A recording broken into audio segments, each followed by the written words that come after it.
And you've said in another interview that sometimes romance, in fact, gets in the way of what's best for the child. Yeah, a lot of times, when you're in love with someone, you can cut them a lot of slack. And, if someone's unemployed and trying to get a job, but they haven't maybe worked for a couple of years and you're not pulling their end of the bargain, you might give them some slack because you're in love with them. You believe in what they're trying to do. But if you're in a co-parenting partnership, it's a lot kind of like running a business away, like the family business. It's going to be a really neat behind the scenes. And I was like, oh my gosh, this is so weird. Because something always magical happens. Wait, what? Did you just make that up? Hey, it's Meredith for Real, the Curious Introvert.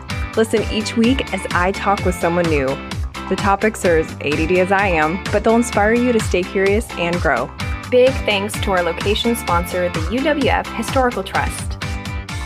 Hey, Curiositors, it's me, Meredith. This is the last episode of my love and romance series. So if you're just now starting to listen and you want more of this topic, episode 68 through 75 covers a wide variety of this spectrum, including international dating culture, the impact of ADHD in relationships, and the real and lesser known purpose of the Kama Sutra. When I said it was a wide variety, I definitely meant that.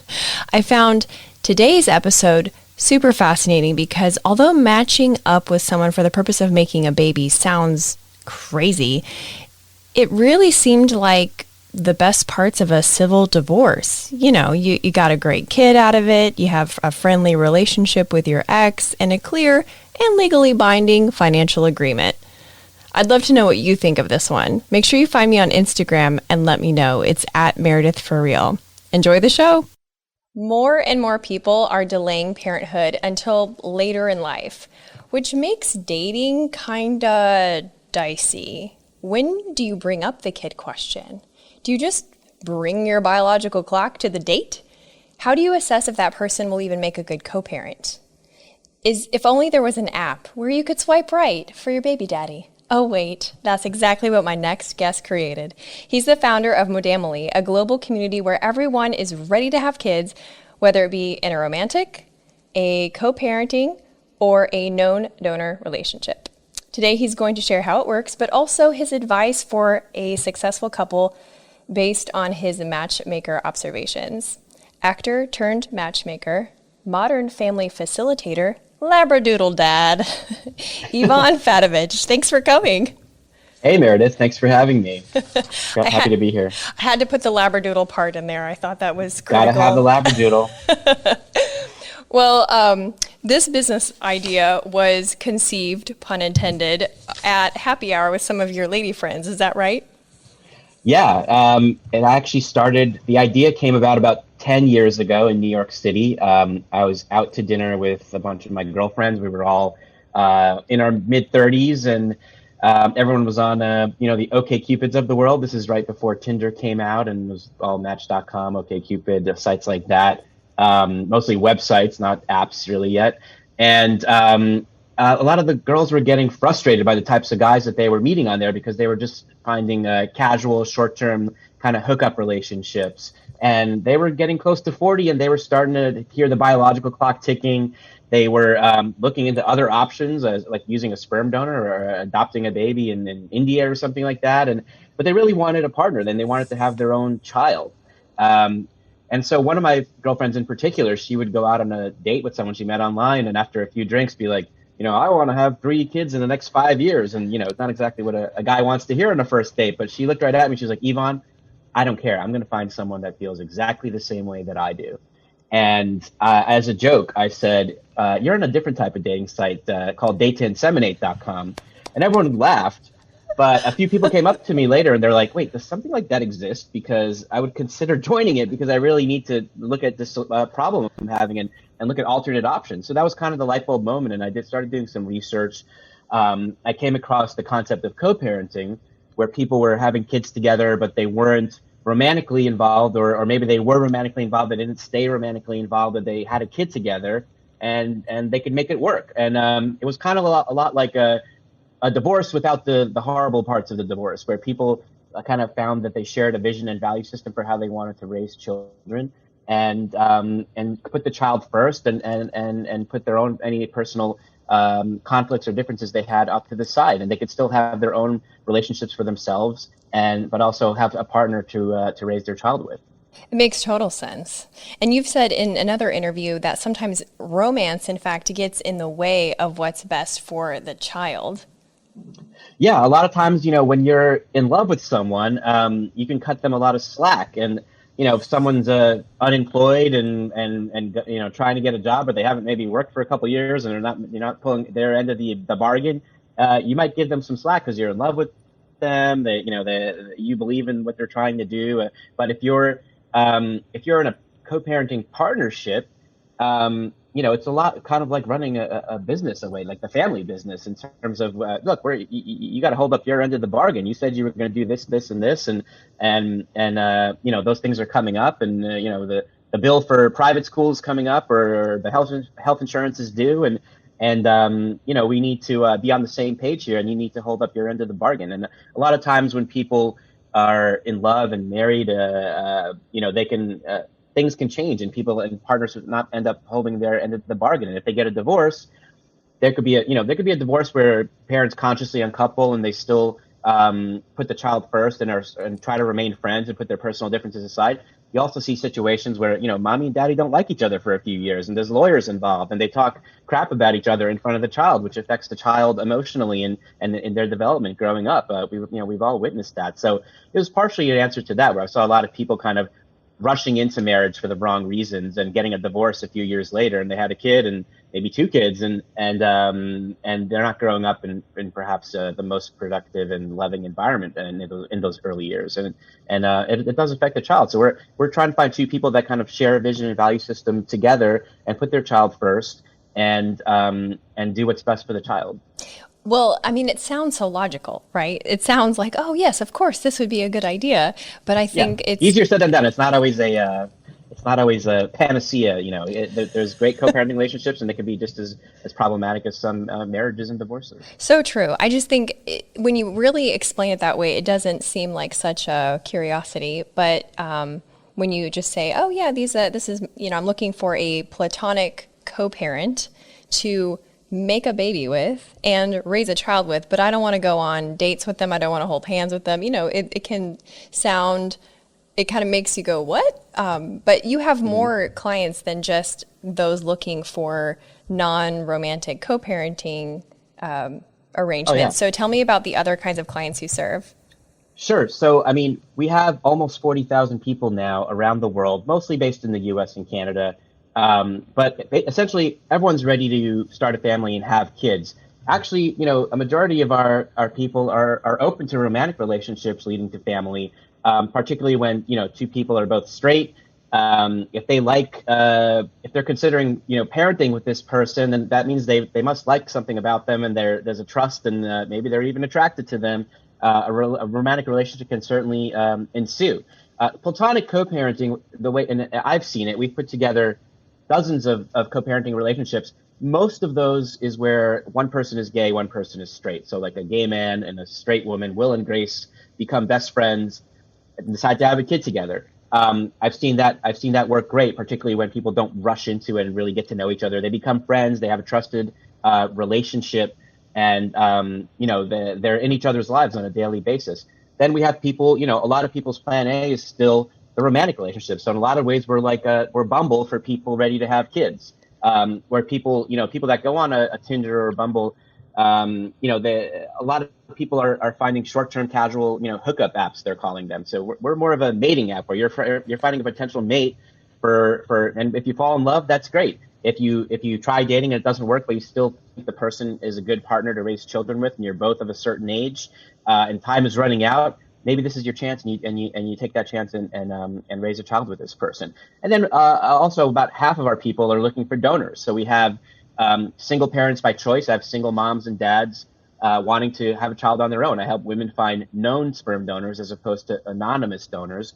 So you have two options if you're looking for a donor. You can go to the anonymous sperm bank, where you never meet the person. The child has no idea who their dad is. Maybe when they're 18, they could meet the person if they sign some paperwork, but more than likely, you don't really get to meet that person.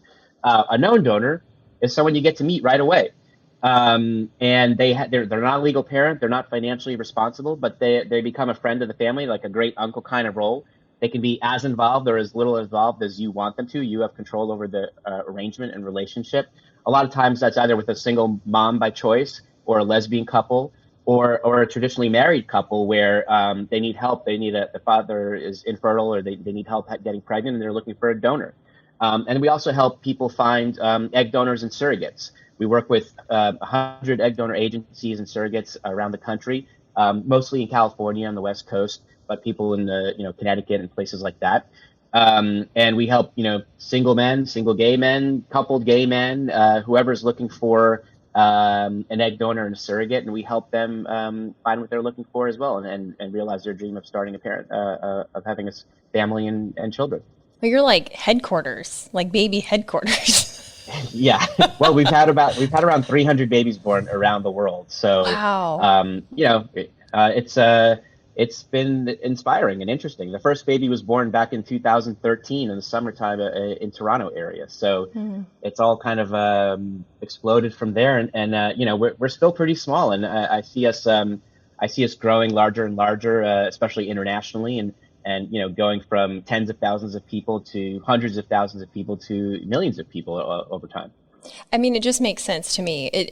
Because people are waiting longer to have kids, that they would be able to be partnered up with someone that is along those same wavelengths, and just kind of skip the awkward part where, like I said at the beginning, you don't know when to bring that up in the date. So I do have some questions about the non-romantic co-parenting partnerships that I think my listeners will want to know. So, and you've answered these a lot in other interviews, so thank you ahead of time for your patience as you have to relive some of these. But so on the one hand, this makes total sense and it's brilliant. And on the other hand, people go, yeah, but how does that work? So first tell me about the screening process. Of all of the co-parenting preferences that people list, let's say in your concierge service, because that's where you really get to know on an individual basis what people want. What is at the top of that list usually, and what is at the bottom of that list usually? So we have about 7 criteria that we ask you to rank of importance to you. Education, income, religion, health, creativity, physical attributes.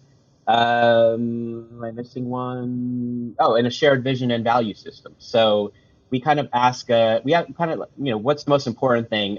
Maybe you'll get all of those things, maybe you won't, because, some people want tall, dark, and handsome that makes $1 million a year and went to Harvard, but chances are, you're not going to get that, especially in a crunch time like this. But maybe you will. But we ask you to focus on what's like the 2 or 3 most important things. So, is it someone who's healthy? Is it someone who, if you're a workaholic and you're married to your job, maybe you want someone that's home more and more of a creative or a freelancer that can also watch the kid while you're working, or you have to travel. Or maybe it's reverse. Maybe you're more the homebody and you want someone to be more the breadwinner. If you want someone, if you have a Ivy League degree or a master's degree, you probably don't want someone that just made it through high school. So most of those people also want someone that's as educated as them. If you make a good living, a lot of our, the original intention was successful professionals who spent their 20s focused on making money and a career advancement and traveling the world, their individual pursuits. They feel like they have to get stuff done and accomplish certain life goals. They feel like having a kid and starting a family means they have to give up certain things, which is not always necessarily true, but sometimes it is. You have to make some life changes and sacrifices to enter this new phase of your life. So, we ask you to kind of prioritize those things. And when I introduce my concierge clients to people, I ask them to keep those things in mind, because they'll always have a complaint about something, and I'll be like, okay, yeah. They're like, oh, this person is not that interesting. They haven't accomplished everything that they wanted to in their careers. And I'm like, oh, but would they make a good partner for you if you're a successful person and you're going to be, you make a lot of money, and maybe you need someone to stay home and also watch the kid and they can still make a living, working from home. Because a lot of times, if you find a type A personality, someone that's ultra ambitious and successful, a lot of times when you partner that with another type A personality, then there's nobody at home watching the kid. You got two people that are focused on their careers. And, I look at, my previous career was Hollywood. So, a famous movie star marries another famous movie star. They're traveling, they're doing movies all over the place. Who's watching the kid? A team of nannies or relatives or something like that, or maybe the kid's always getting moved around to wherever they are. Sometimes that can work. Sometimes that's more problematic. We see a lot of high instances of people separating and consciously uncoupling, as Gwyneth Paltrow calls it. But we find that people that can still be separated and still come together for raising the child together, that can be successful, because a kid really just needs consistency, love, support, encouragement. They don't want the situation to keep changing. They don't want, a different guy coming into the picture every other month. They want, they'd like to see the same faces all the time. So, whether you're co-parenting with someone and you're pursuing your own romantic relationships, there's a time and a place when you want to introduce the kids to that, to your scenario. So those are the kind of questions I ask our concierge clients in terms of when I'm matching them up. So what I initially do is, I'll reach out to people that I think might be interested in my client. If they're available and interested in my client, then I'll do a Zoom call with them, or, pandemic. I used to meet in person sometimes if they were in New York or LA. But lately we've been doing Zoom calls. And, if I haven't met them before, I'll vet them. I'll verify their identity. I'll look them up on social media. We can do background checks.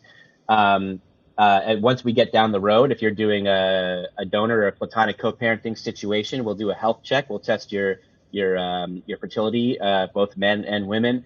If you need referrals to an IVF doctor or a modern family attorney that will draft a co-parenting agreement or a donor agreement, we can help with that too. Therapists, all kinds of professionals. We're basically your advocate, and we guide you through the whole process. Hey everyone, just a quick interruption to show gratitude to our sponsors and give you some special deals. So I don't have kids, but I also want to tell you about It's Your Magazine. They're a national family-centered publishing company with free parent magazines. They have parenting advice, events, and inspiration. I'm actually in a networking group with the publisher, and this guy is all about family. You can view a free magazine in cities in Texas, Oregon, Washington, and Florida by checking them out at itsyourmagazine.com. The UWF Historical Trust. We shoot the show at the Museum of Commerce and the Pensacola Museum of History, and it's not just an amazing step back into the 18 and 1900s, but it's an event space too. And because they love creative collaborations and have spaces for all party sizes, they're pretty much the perfect venue to make your event stand out. So if you need a unique space in downtown Pensacola, take a look at historicpensacola.org. And if you want to tour one of the 12 museums, get your tickets in person so you can show the agent one of my emails and get $2 off an adult ticket. Get emails by texting REAL to 66866. It seems like no one can agree on anything nowadays, but I have found the unifier to unite us all. Mosquitoes suck. Mine were so bad, they were in my car. Have you ever tried to swat a mosquito while driving? Not advised. Insect has been great because they guarantee their work and pollinator care is always top of mind. If you live in the Florida Panhandle or the Gulf Coast of Alabama, give them a call, ensec.net. Now back to the show.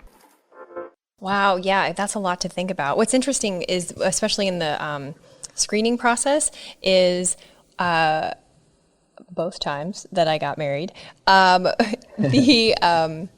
the church had like a screening process basically, and you tackled all of these questions. And so I thought everyone had these deep conversations about parenting style or perceived parenting style. You don't actually know, I don't think, until you're there, but or just your value system, what's important to you, and gender roles and all of these things. And I found out that a lot of people aren't. So what's so cool about your program, even if for those who want a traditional romantic relationship, is it brings a new layer of intentionality to that whole approach. And so you don't have to pretend like you're, casually meeting people when in your heart you're not. You want Right. to start a family. So now the burning question that I think listeners will want to know is, are these non-romantic co-parenting partnerships, are they making a baby the old-fashioned way, or is there a more medical, sterile way that they're doing this? Right. Great question. So obviously, if one person's gay, another person's straight, the 9 times out of 10, even 9.9 times out of 10, they're not having sex. They try IVF, IUI, some kind of artificial insemination procedure. If they can't afford that, then they usually do a home insemination, which is like a turkey baster method. That's a medical device, and they'll meet and try to get pregnant at home. Of course, if it's two romantic relationships, obviously their natural insemination is an option, or IVF as well. So we don't recommend natural insemination for our platonic co-parent partnerships, but in the end, people are responsible for what they and how they want to get pregnant, and we can only inform them on like what we think are best practices.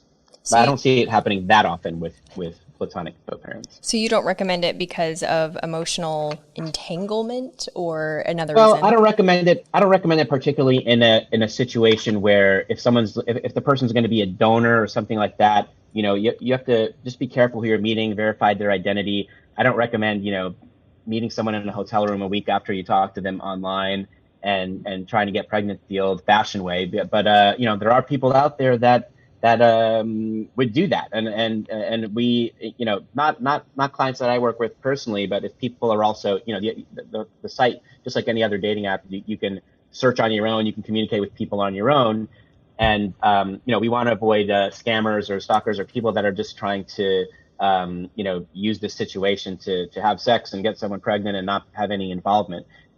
So it's a real concern, and we take precautions to alert people to be aware from that. If we hear of anything like that happening, then we'll confront the party and block them from the site, or ban them and alert others. It's very well thought out, and it's interesting to me again the different layers that go into the process of pairing up the couples. I think it's really interesting, and I would love to know, as we wrap up, what your observations are of what makes a successful match. Is it those preferences that people are wanting about the salary and the tall, dark, and handsome, or is it all on a values level? What are the metrics, if you will, that make for a really successful and happy couple? Well, I think a co-parenting relationship is, other than not having sex with the person, is very similar to a normal intimate relationship, where this is someone that is going to be in your life for forever while you're raising a child together. So I think the most important thing is to develop a trust with each other, and that's something that can't happen. This is not meet a baby, it's meet someone online and have a baby next week. It's getting to know them for several months, and we recommend at least 6 months to a year. Also letting your friends and family know what you're considering. Maybe they meet the person as well before you start trying to get pregnant with a platonic co-parent. So I think developing a trust with someone and getting to know them as a person, and this is someone that's going to become, one of your best friends, and helping you achieve a life goal that most people in the world want to achieve. So I think this is a global, worldwide issue that affects a lot of people in all different cultures, whether it's North America, Europe, or Asia, Australia. It's something that crosses all barriers, all cultures, but the basics are the same of a relationship. You need to develop that trust. Find someone responsible and find someone that complements who you are. Maybe it's not a person who's exactly like you. Like I said, if you're a type A person, or if you're more of a homebody, maybe you need someone that's a little more ambitious, or someone who's not as ambitious as you. That's gonna be the rock and the foundation. So I think someone that kind of complements you, trust, and also shares your vision and values. Religious, let's say you want to raise someone Christian or Jewish, and that's a deal breaker, then we're only going to introduce you to people that also are open to the same thing as you. If you want to raise someone in the same religion as you, if you, like I said before, if you have a master's degree or advanced degree, we're going to try to pair you up with someone that's as educated as you, and looking for the same thing. And we try. It's a challenge sometimes because we also get. I have men in their 50s that have never had kids and want me to introduce them to someone they can have children with. But that still means I have to introduce them to a woman of baby making age. So that's usually someone, in their 30s and early 40s at the latest for the most part. It's, I do have women in their mid 40s and late 40s approaching 50, and some of them can still get pregnant. And I try to help them too. But it's a challenge because then you really have to do. Most likely you have to do IVF and create an embryo and choose the best egg and the best sperm. But that's an expensive process. So what we're working on long term is I would love to help everybody make as give them as a high quality choice as they can get for an affordable cost. Because right now. If you're needing an egg donor and a surrogate, that could be $150,000 process. IVF could be $30,000, $40,000, $50,000. Surrogacy, even higher than that. So we're looking to a way to make things more affordable, bring down the costs, and do things in a responsible way. There's the anonymous sperm banks.